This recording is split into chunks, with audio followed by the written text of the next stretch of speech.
Hello guys, with the Samsung Galaxy S6 in my hand, and actually of course this is the S6 Edge. As you can see in the background we have the S6, both beautiful devices, both with the latest Android 5.0 Lollipop software, which means Samsung had to work again on the TouchWiz interface, which has still a lot of colors. You can change that with themes of course, but you can read or watch all about that in our review.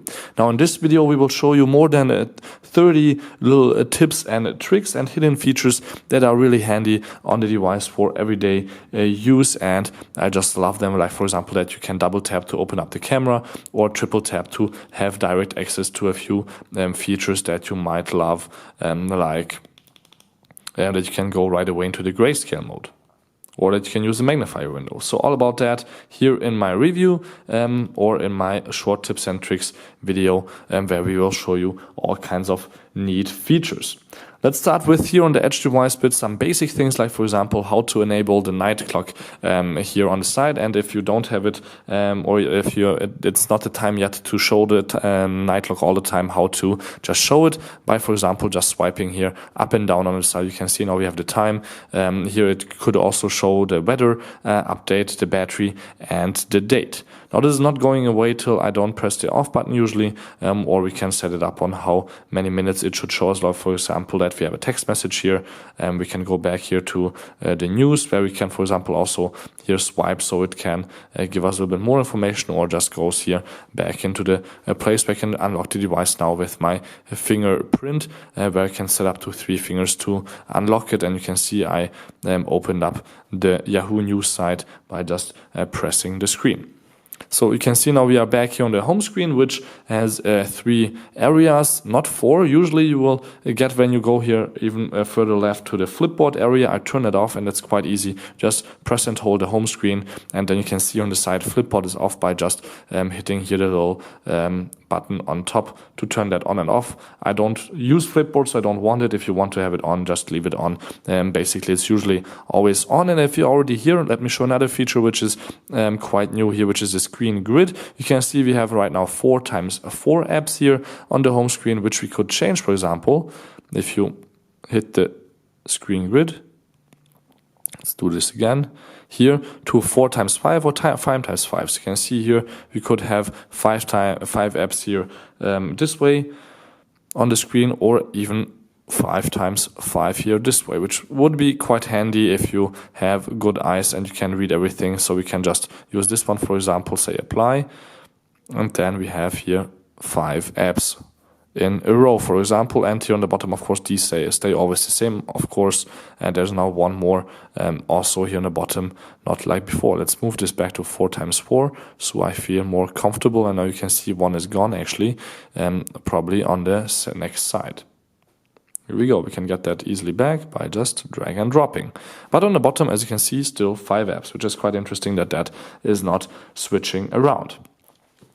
If you're here with apps, you can do all kinds of things with apps, like for example, of course, close them here by hitting the recent button, or you can see here a little icon, which is quite interesting. That means that it supports dual window. Here, for example, the Yahoo News app, you can actually just close them also by swiping to the left-hand side, but we could, for example, also open up Hangouts as the first app, and I can say also I want to send my colleague here a picture of a gallery, so we can open up, for example, also Gallery as a second app. I think I'm here in a video, so what I can do is also go back here and go back again, and let's just send, for example, here a benchmark to my colleague just like this. It should be possible. Let me do this again. For some reason this is not supported. Let's do it again. Anyhow, usually you could send text or videos, actually, or pictures easily like that. Or you can, of course, just watch video by just saying, for example, we want to have this in full screen, and then you can just enjoy that video again. If you hit the back button again, you are here in the app completely, and you are completely out of the dual window mode, which you can also actually do here the pop-up window style if you just drag and drop it from one of the corners, and then you have here your area for chatting and writing, for example. Also right here the keyboard will but still stay the same size. Size-wise, you can change the keyboard here in the height by just hitting the settings button. Let me minimize this, and you can say here adjust keyboard size, and then you can make it a little bit taller or less tall, or say you want to reset it to the standard size, the size like you're used to, if you just need more space to write. But I'm usually just doing this, actually the swiping, and then we can easily write here a lot of text that is actually set on your languages. Even though when you're in English, for example, I could write Hungarian words like design, or fetzig is actually a German word. So yeah, the keyboard is just learning with you. But enough about that. That's not that of a new feature. So let's actually just go back out here, close this one up. And pop-up windows are also possible by, if you just go in here, most of the apps, not all of them, like for example, I could not do this with the camera app, the pop-up window thing and the settings. It says on the bottom it does not allow it, but it sometimes allows it also for things that don't have the dual window icon, like for example, let's say here the PDF should be, no, it's also not possible. Interesting. Instagram is definitely possible, so you guys can see I could Instagram now here in a small window while doing something else in a big window, which is of course quite handy. Let me like that and close it again. So let's do a bit more here. Nothing has changed much in this area, but what we can do is go here into the settings, for example, and show you all kinds of stuff that you can do now with your Samsung device. And one of the new features is also you don't even have to go into the settings to do a lot of these things. As I showed you on the beginning, you can just triple press here, and then we can go right away, for example, into accessibility, where actually there is also the place where you have to turn this triple press on. You just have to go here into direct access, and you have to turn it on and off. Now it's off, so if I go back here to the home window, if I triple press, nothing will happen except for the camera will open up, and that's it, because camera opening up is double press. You already know that. With triple pressing 1, 2, 3, nothing happens except for it goes out again of the camera. To enable that back again, you just have to go here into settings. Then we have here the accessibility, direct access, and on. And then you can select if what features you want, like for example, I like the negative colors also, the grayscale I've showed you before, magnifier window is also handy, universal switch is even more handy, I will show you in a second why, and so on. But before, there is also a lot of features here in the dexterity and interaction menu, which I love, because you have here, for example, your assistant menu, which you can turn on, which will be this little icon that you can just drag around, like for example, a Facebook message. And then you can say you want also Assistant Plus, which means you have contextual menus for other apps, like for example the camera, for the gallery, for messages. So basically what the Assistant menu means is that you have here the buttons that are usually on the bottom on the screen if you want them. A little bit more, you can also lock, for example. You can take easy screenshots, easy pinch and zoom and go to the menu settings, and you have a magnifier. But for example, one of my favorites is the cursor, so you can have this cursor area here on the bottom, and you can just move here the mouse around like you would want, or you can also say you want to zoom on certain areas here with the cursor, which is also quite handy. But then it's you can also here select things with that, and that's also really quite cool, like on a notebook. So this is the Assistant Plus menu with the Assistant menu with plus, meaning that, for example, if you go into the camera, you can see here the buttons, which you can also press here, for example, via this app. Here on the first side, for example, you can switch the camera. If you would not reach it here on the bottom, you can say you want to go right away into the gallery. So this is a little bit contextual, but of course you can see most of the things are the same. To get rid of this little icon, you have to, of course, go here into the settings and just turn that on and off. But you can see here there's quite a few things that you can set up here in the system menu, so definitely check that out. Let's go back here into the settings, where we were here in the system menu, which we have off right now. But what you can also do is, for example, gesture wake up. A lot of people were complaining that a few companies like HTC, Sony, LG, and all kinds of others have the double tap feature to unlock the device. Samsung still doesn't have that. Nothing is happening, but what you can do is just do this, and like magic, the device will turn on. You cannot turn it off, as you can't with most of the other devices, I think. like for example HEC, yeah, you can actually turn that off, but a few other devices you can't. Here with Samsung, you can only wake it up by just swiping your hand above these two little icons, which you can here enable under gesture wake up. That's also a feature that you have to enable yourself under accessibility in the settings, accessibility, dexterity and interaction, and gesture wake up. Universal switch is for handicapped people mainly, but it's quite interesting to see what you can do with a smartphone which has a lot of processing power. So if you enable this one, you'll be able to see that we can, for example, enable switches, which means I have, for example, set up when I blink with my eyes that it goes to the home screen, but I can say also it should open the notifications when I blink with my eyes. I have to go a little bit closer with that, blink, and then it should actually see that happening. Or what you can also see is when I open my mouth, it should increase the volume, and so it's having the camera running all the time. So it needs, of course, a lot of power. You can see also it scans the screen all the time, and we can set up a lot of features.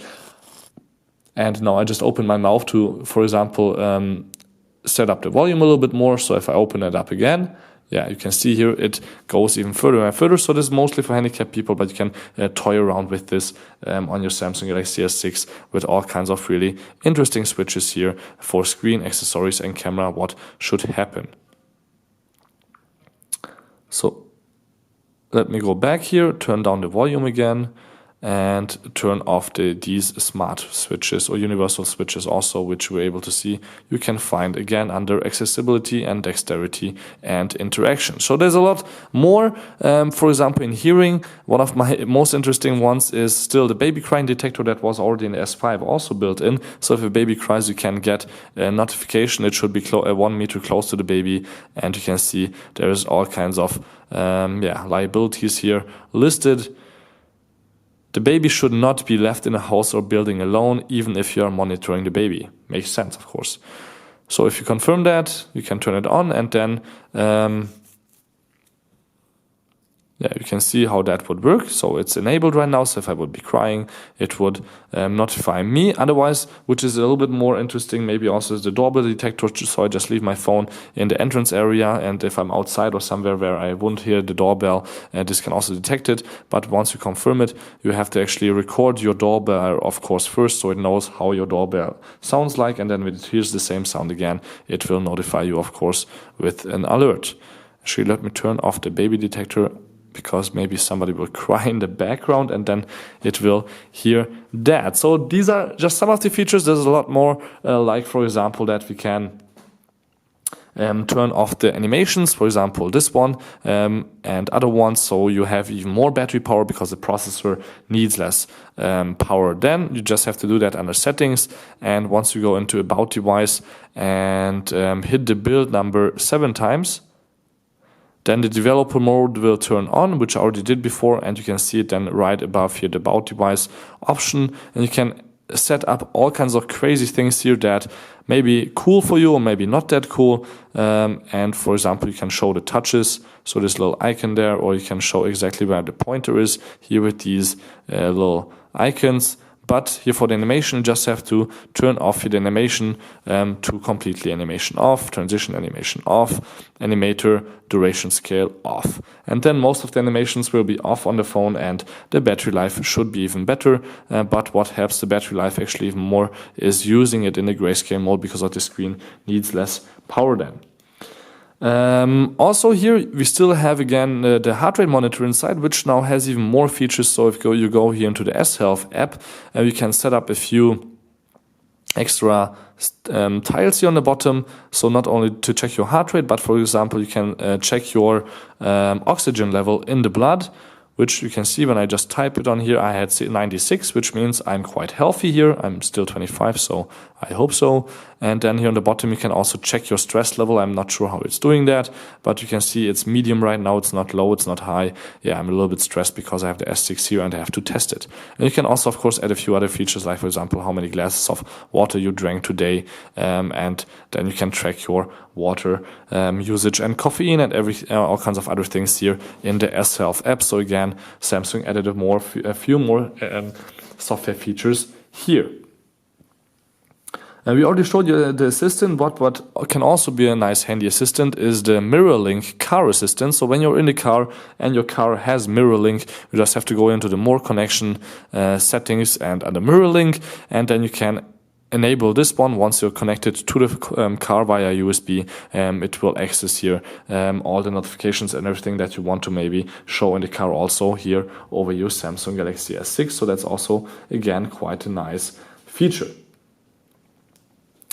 For notifications, and actually not only notifications, but also if you have not that good eyes and you think the icons are quite small, or for example the text, you can use here in a few apps just the swiping or the zooming in and out for enabling here fast and easy to read messages. And what you can also do is open up here the bottom part, and if you type something, you can also of course zoom in and out here to make the text that you're writing a little bit bigger. If you don't have your second hand free and you still want to use this, you can also use the plus and minus button here to zoom in and out. What's a little bit sad now, though, of course, is you cannot set up the volume like this. And for example, in Hangouts, this doesn't work. And I think most of the apps, it doesn't work, but it's still quite a nice little feature to just have, again, an easier life for writing around. And also what you can set up is your notifications for text messages. If you go under notifications, you have here pop-up displays that you can enable here, for example, for messages, which is, again, quite handy. Pop-ups are really awesome, but what is more awesome is actually even if you have contacts and you want to give your contact a certain ringtone number, or ringtone with your own music, it's usually really a pain in the ass to get the perfect spot right of that certain 5 to maybe an hour long song. But what you can do now is under Edit, you can just go here to the bottom and say ringtone, not default ringtone, and not any of these Samsung ringtones, which we can't hear right now because we have the volume turned down, but we can do this. So here, nothing special there, but you can say add ringtone, sound picker, and then highlights only, which means it looks for the perfect spot in the song that would be nice for the ringtone. If you don't have this on, if you just play the song from the beginning, and you have to look for the perfect spot yourself, or can't even, it will just play the whole song actually as a ringtone. So for highlights only, it will just choose a certain spot which it thinks is the highlight. You can of course here select different listings, or we can just exit here the app again for that.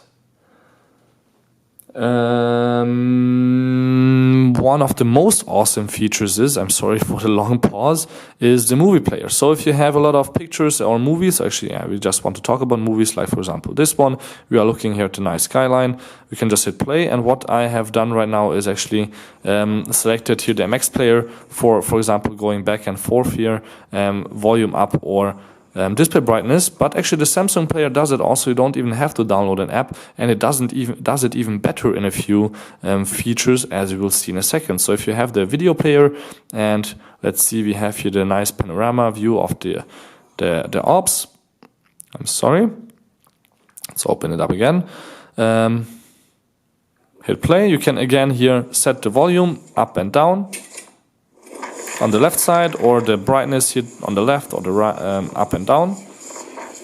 Beautiful skyline. But what you can also do is if you're watching a series, movies or anything, and it's really quite hard to hit the spot here, right, because there's just so many minutes, not seconds, between it, and you want to, for example, just skip the first 30 seconds, you can actually just pull this up for scrubbing rate 1.5 or 1 to 4, and then you can scrub a little bit slower here to perfectly hit the spot where you want to go and not miss a sentence of your series, of your movies, or whatever you want to watch. So depending on how high you go up with your thumb, this will change the speed.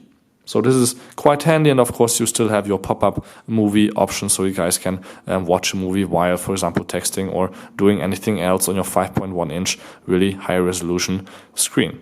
And once you hit that, you can just close it, pause, or go to the next song, last song. If you're on video, then we are also having to show you a brand new feature in the camera, which is, for example, just going to the settings, you have your tracking autofocus, which is basically usually disabled, but you can also enable it, which means that you can track subjects or objects. Like, for example, I have here a beautiful flower, and then I can just track for the autofocus on that one. So I could, for example, take a picture now here. The phone would be not in the focus, but always the flower in the background. I can do the same thing for the phone here, just track the phone all the time, which is a little bit harder because it's just a big black thingy here, but you can see the phone tracks it quite nicely. So that's again one thing that you definitely have to check out. And I think we are through here with my first tips and tricks. Actually, one I haven't shown you is here on the bottom you have your pin app feature, which is really quite handy if you are, for example, in a reading mode of your ebook reader. Let's just select as an ebook reader Instagram. So we have here a few things to see, and we accidentally hit the back button, the settings button or whatever, and we are going out. If you don't want that, because in ebooks that's usually where you would hold your device anyway, and you don't want to mess up the screen, you just want to hold it any way you want and read your content, and then what you can do is go here to the last apps, and you have here this little pin app icon, which would mean that this is pinned. We can also say to use the fingerprint before unpinning. Let's just do start. And then what you will see is any button you will press is only working in the app, but what we can do, for example, is go out of the app, go into the last apps or anything like that. Back, of course, works here because we have the feature of back in the app itself, but we can completely go out of the app. As you can see here, it says we have to press both buttons on the bottom to go out, which usually never happens, and then I told the device to need my fingerprint to go back into the regular mode again, and then we can use our phone back as usual. So again, quite a nice feature, and there's lots and lots and lots of more. For example, here with the side contacts on the edge feature that you can also enable or disable here under edge screen, people edge on. And then you have here your favorite contacts on the side with the colors and everything. But of course, as I said, that's an S6 Edge feature, not an S6 feature. So thank you much for tuning in. Don't forget to subscribe. My name is Balazs, and these were the first few tips and tricks for the Samsung Galaxy S6. I hope you liked it. More to come probably in the future when there will be software updates, and I will use the phone more than for just a week. So thank you much for watching. Don't forget to subscribe. Let me just do a few screenshots here more, and some other things here with the phone that sometimes works, sometimes doesn't. But you know, all the S5, S4 and Note 4 and Note Edge features are here still. So there's hundreds of hidden stuff that I could show you, but these were the basics that are maybe new here in the S6 and you haven't seen yet. So thank you much for watching. Don't forget to subscribe. My name is Balazs, and till next time, see you again.